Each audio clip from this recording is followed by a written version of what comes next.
Video को देखने से पहले चैनल को सब्सक्राइब और शेयर करें।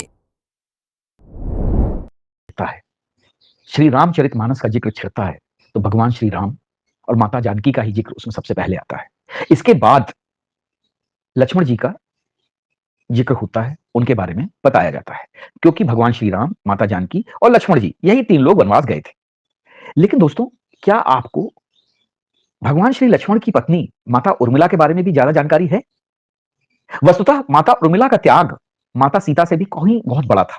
उन्होंने जो त्याग किया उसकी उपमा शायद इतिहास में कहीं और से नहीं मिल सकती। आप समझिए कि जब भगवान श्री राम को 14 वर्ष का वनवास हुआ तो माता सीता ने भी कहा कि हम वनवास आपके साथ जाएंगे। भगवान राम ने इस चीज को स्वीकार किया। लेकिन बचपन से ही बड़े भाई की सेवा में रहने वाले लक्ष्मण जी, वो कैसे राम से दूर हो जाते हैं? माता सुमित्रा से तो उन्होंने आज्ञा ले ही ली थी कि मैं भी अपने बड़े भैया के साथ वन जाऊंगा। लेकिन जब पत्नी उर्मिला के कच्छ की ओर वो बढ़े, क्योंकि उनकी पत्नी उर्मिला भी माता सीता के साथ ब्याह कर आई थी, तो जब वो बढ़े तो वो सोच रहे थे कि माँ ने तो आज्ञा दे दी, परंतु उर्मिला को कैसे समझाऊंगा, क्या कहूंगा, और यदि बिना बताए जाऊंगा तो मेरी पत्नी रो रो के जान दे देगी, और यदि बताया तो साथ जाने की जिद करने लगेगी, और वो ये कहेगी कि यदि सीता जी अपने पति के साथ जा सकती हैं तो मैं क्यों नहीं जा सकती।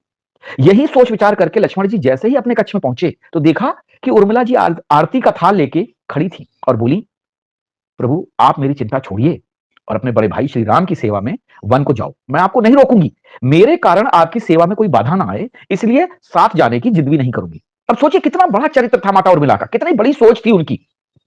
ये बातें सुन के लक्ष्मण जी को कुछ बोलने में संकोच हो रहा था, परंतु उनके कुछ कहने से पहले ही उर्मिला जी ने उनके चरणों का स्पर्श किया तो लक्ष्मण जी समझ गए कि उर्मिला जी को उनके इस विचार से कोई और डिगा नहीं सकता।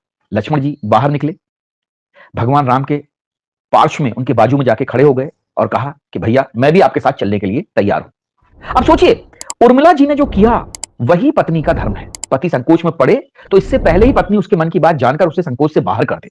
पत्नी का इतना त्याग और प्रेम देखकर लक्ष्मण जी भी रो पड़े। उर्मिला जी ने एक दीपक जलाया और विनती की कि मेरी इस आस को हे प्रभु कभी बुझने नहीं देना। लक्ष्मण जी तो चले गए, परंतु 14 वर्ष तक माता उर्मिला ने एक तपस्विनी की भांति कठोर तप किया। वन में भैया भाभी की सेवा में लक्ष्मण जी कभी नहीं सोए। यह बात जानते हैं कि लक्ष्मण जी कभी भी 14 साल तक नहीं सोए, परंतु उर्मिला जी ने भी अपने महलों के द्वार कभी बंद नहीं किए और सारी रात जाग जाग कर उस दीपक की लौ को कभी बुझने नहीं दिया। उसको हमेशा निहारती रहती थी और प्रभु से प्रार्थना करती थी कि हे प्रभु मेरे पति की रक्षा करना। मेघनाथ से युद्ध करते समय जब लक्ष्मण जी को शक्ति लग जाती है और हनुमान जी उनके लिए संजीवनी का पहाड़ लेकर लौट रहे होते हैं तो बीच अयोध्या में भरत जी उन्हें राक्षस समझकर बाण मारते हैं और हनुमान जी गिर पड़ते हैं। ये आपने किस्सा सुना होगा। और जब हनुमान जी सारा वृतांत सुनाते हैं कि सीता जी को रावण ले गया और लक्ष्मण जी मूर्छित हैं, यह सुनते ही कौशल्या जी कहती हैं कि राम को कहना कि लक्ष्मण के बिना अयोध्या में पैर भी मत रखना, राम वन में ही रहें। सोचो कौशल्या जी को कितना भगवान पे विश्वास था, उनको पता था कि उनका बेटा कभी भी लक्ष्मण को यूं अकेले नहीं छोड़ेगा। माता सुमित्रा ने कहा कि राम से कहना कि कोई बात नहीं, अभी शत्रुघ्न है, आपको पता है ना लक्ष्मण और शत्रुघ्न दोनों सगे भाई थे, सबसे छोटे थे।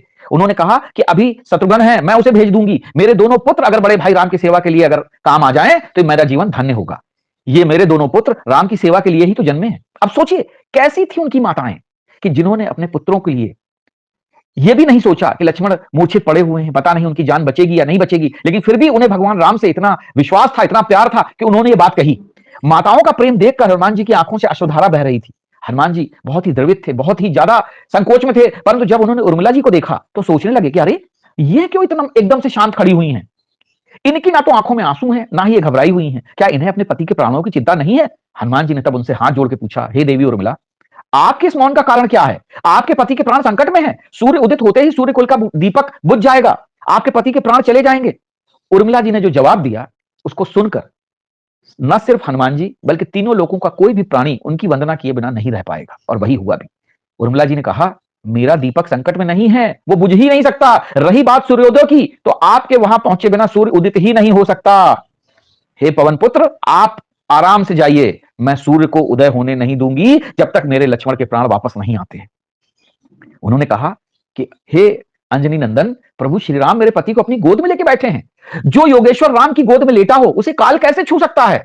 यह तो वो दोनों लीला कर रहे हैं। मेरे पति जब से बन गए हैं तब से सोए नहीं है, उन्होंने न सोने का प्रण लिया था, इसलिए वो थोड़ी देर विश्राम कर रहे हैं, और जब भगवान की गोद मिल गई है तो विश्राम थोड़ा सा ज्यादा ही हो गया है, वे जरूर उड़ जाएंगे। आप जाइए, निसंकोच जाइए और संजीवनी बूटी से मेरे पति को निद्रा से जगाइए।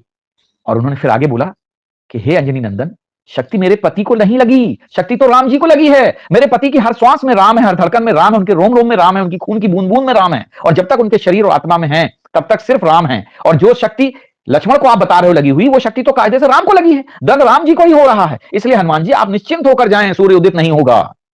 और ये बात सच है, सूर्य भगवान में भी इतनी ताकत नहीं थी कि सूर्य कुल के दीपक का बुझा सकें। वो लक्ष्मण जी के जागने से पहले उदित नहीं हो सकते थे। एक पतिव्रता तपस्विनी का तप उनके सामने खड़ा था, और मेघनाथ को भी लक्ष्मण जी ने नहीं, अयोध्या में बैठी एक तपस्विनी उर्मिला के द्वारा बचाया गया था। मेघनाथ का वध जो लोग कहते हैं कि लक्ष्मण ने किया, नहीं, वो भी वध तपस्विनी उर्मिला ने किया था। राम राज्य की नींव जनक की बेटियां ही थी, कभी सीता तो कभी उर्मिला। आपको पता है ना, जब स्वयंवर हुआ था तो ये चारों बहनें सीता जी के सगी बहनें थी, जिन्होंने की उर्मिला जिसमें की भगवान राम लक्ष्मण भरत शत्रुघ्न से शादी की थी। तो कभी सीता तो कभी उर्मिला। भगवान राम ने तो केवल राम राज्य का कलश स्थापित किया था, परंतु राम राज्य इन सबके प्रेम, त्याग, समर्पण और बलिदान से ही आया। तो इसलिए नारी शक्ति को प्रणाम है, माता उर्मिला को प्रणाम है, माता सीता को प्रणाम है, जिनके कारण रघुकुल का इतना नाम हुआ। और तभी भी आज कहा जाता है कि रघुकुल रीत सदा चलाई, प्राण जाए पर वचन न जाई।